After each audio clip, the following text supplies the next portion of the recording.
ماجہ کی روایت ہے، نبی صاحب نے ارشاد فرمایا یخرج الناس من المشرق فیوطئون للمہدی، کہ مشرق سے لوگ نکلیں گے جو امام مہدی کی راہ کو ہموار کریں گے۔ اب سعودی عرب کے مشرق میں تو ہمارا ملک بنتا ہے، اس کا مطلب یہ کہ جس کو ہم وادی سندھ کہتے تھے نا پرانا، وہاں سے لوگ اٹھیں گے۔ یہ پاکستان اور افغانستان کے درمیان کا ایک علاقہ بنتا ہے۔ اللہ ایمان والوں کو یہاں سے اٹھائیں گے اور پھر وہ امام مہدی کے آنے کی راہ ہموار کریں گے۔ بیت المقدس 3 مرتبہ فتح ہوا۔ ایک مرتبہ عربوں نے فتح کیا حضرت عمر لانو کے زمانے میں بغیر لڑائی کے، کافروں نے چابیاں ہی حوالے کر دی تھی۔ دوسری فتح پھر کردستان کا ایک نوجوان تھا جس کا نام تھا صلاح الدین ایوبی، اس نے صلیبی جنگیں لڑی اور کافروں سے بیت المقدس کو فتح کروا لیا۔ اب تیسری مرتبہ وہ پھر فتح ہوگا، اور ہمارا یہ گمان ہے کہ اللہ تعالیٰ یہ اعزاز پاکستان کے لوگوں کو عطا فرمائیں گے انشاءاللہ۔ اس ملک کو اللہ نے بنوایا ہی اسی لیے ہے کہ اس ملک سے اللہ تعالیٰ نے ایسی فوج اٹھانی ہے، ایسے لوگ اٹھانے ہیں کہ جو دین کے لیے اٹھیں گے اور امام مہدی کی راہ کو ہموار کر دیں گے، ان کے لشکر کے فوجی بنیں گے۔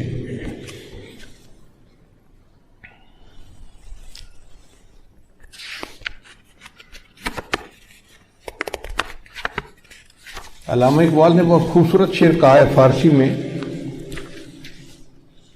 خضر وقت از خلوت دشت حجاز آید بروں۔ خضر وقت سے مراد امام مہدی۔ خضر وقت از خلوت دشت حجاز آید بروں، کاروان زی وادی دور و دراز آید بروں۔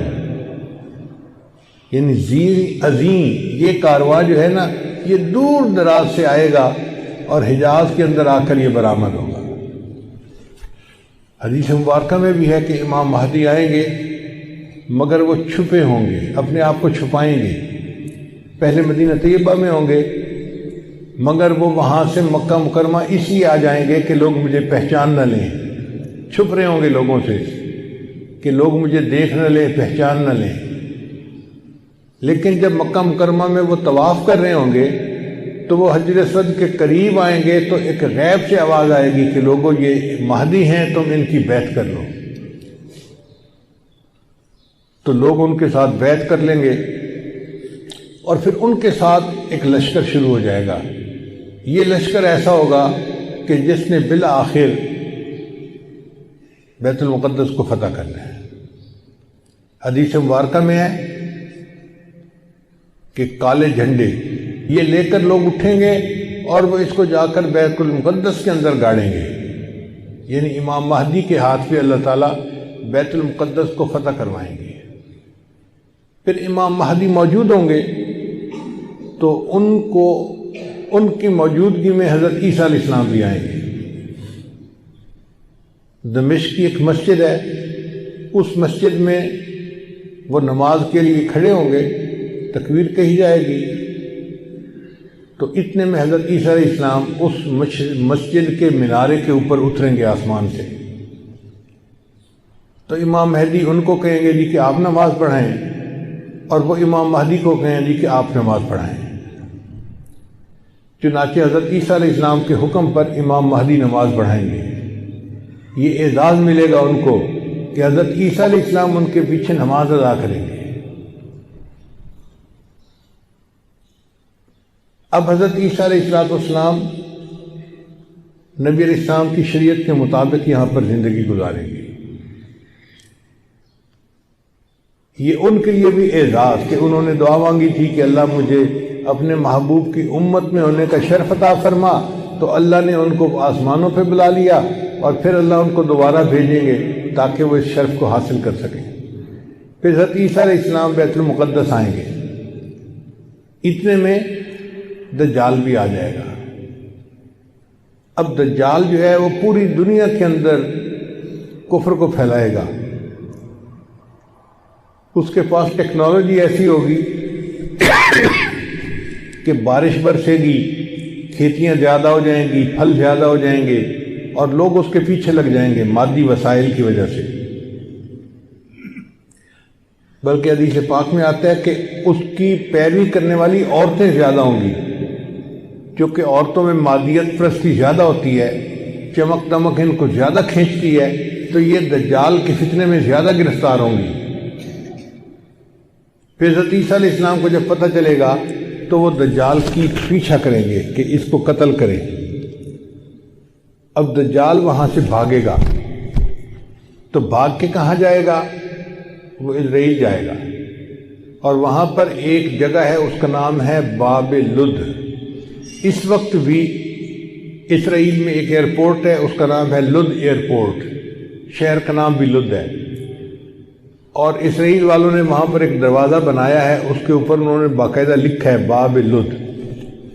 1400 سال پہلے نبی علیہ السلام نے فرما دیا کہ اس جگہ پر دجال پہنچے گا تو عیسیٰ علیہ السلام وہاں پر اس کو قتل کر دیں گے۔ بہت عرصہ میں یہ سوچتا رہا کہ دجال نے بھاگنا تھا تو کہیں پہاڑوں میں روپوش ہو جاتا۔ رشیا کے پہاڑ ہیں، دوسرے ملکوں میں پہاڑ ہیں، پہاڑی سلسلے تو بہت ہیں پوری دنیا میں، تو یہ مقام لد کا کیا معنی؟ بعد میں بات سمجھ میں آئی کہ لد کا جو ایئرپورٹ ہے نا وہ اسپیس پورٹ بھی ہے، یعنی وہاں سے جہاز بھی اڑتے ہیں اور وہاں سے خلائی گاڑیاں بھی اڑ کے خلا میں جاتی ہیں۔ اس کا مطلب یہ کہ دجال یہ چاہے گا کہ میں لد پہنچوں اور وہاں سے اسپیس شپ میں بیٹھ کے میں خلا میں چلا جاؤں، کیونکہ دنیا میں تو مجھے یہ نہیں چھوڑیں گے، تو میں یہاں دنیا سے چلا ہی جاؤں۔ تو اس کی کوشش یہ ہوگی کہ میں یہاں سے خلا میں چلا جاؤں، مگر اللہ تعالیٰ فضل فرمائیں گے اور عیسیٰ علیہ السلام اس کو اپنی فلائٹ لینے سے پہلے لد کے مقام پہ قتل کر دیں گے۔ پھر اس کے بعد عیسیٰ علیہ السلام بیت المقدس کے تخت پر بیٹھ کر پوری دنیا کے فیصلے کریں گے۔ پوری دنیا کی حکومت عیسیٰ علیہ السلام کے ہاتھ میں ہوگی۔ پھر عیسیٰ علیہ السلام صلیب کو توڑیں گے اپنے ہاتھوں سے، اور پھر یہود و نصارہ میں جو ان کی مخالفت کرے گا اس کو قتل کریں گے، حتیٰ کہ ایک ایسا وقت آئے گا کہ پوری دنیا میں ایک بھی بندہ غیر مسلم نہیں رہے گا، سارے مسلمان ہوں گے۔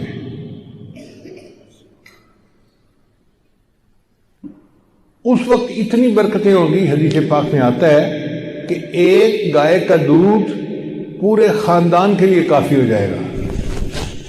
اب یہ بات تو سمجھ میں آتی ہے، آج ایسی گائے بن گئی ہیں جو 100 لیٹر دودھ دیتی ہیں ایک دن میں۔ اب 100 لیٹر تو واقعی پورے خاندان کے لیے کافی ہے، 40-50 گھروں کے لیے کافی ہو جاتی ہے۔ یہ باتیں نبی صاحب نے اس وقت فرمائیں جب کہ لوگوں کو اس کا تصور بھی نہیں ہو سکتا تھا۔ میرے آقا صلی اللہ علیہ وسلم کی نگاہ کیسی تھی؟ یہ نگاہ نبوت تھی جو بہت دور دیکھ لیتی تھی، کہ 1400 سال پہلے بیٹھ کر ایسی باتیں کی جیسے آج اپنی آنکھ سے دیکھ کے کوئی بندہ بات کر رہا ہوتا ہے۔ پھر عیسیٰ علیہ السلام فوت ہو جائیں گے، اور اس کے بعد جو بگاڑ آئے گا نا وہ پرماننٹ بگاڑ ہوگا، اور اس کے بعد پھر قیامت قائم ہوگی علی شرار الناس، ان لوگوں پر جو سب سے زیادہ شریر لوگ ہوں گے۔ تو ایسے لگتا ہے حالات سے کہ قیامت کے بڑی بڑی نشانیاں پوری ہو گئیں، اب امام مہدی کے آنے کا وقت بہت قریب ہے۔ یہ جو حالات میں اتنی بڑی تبدیلی نظر آ رہی ہے نا،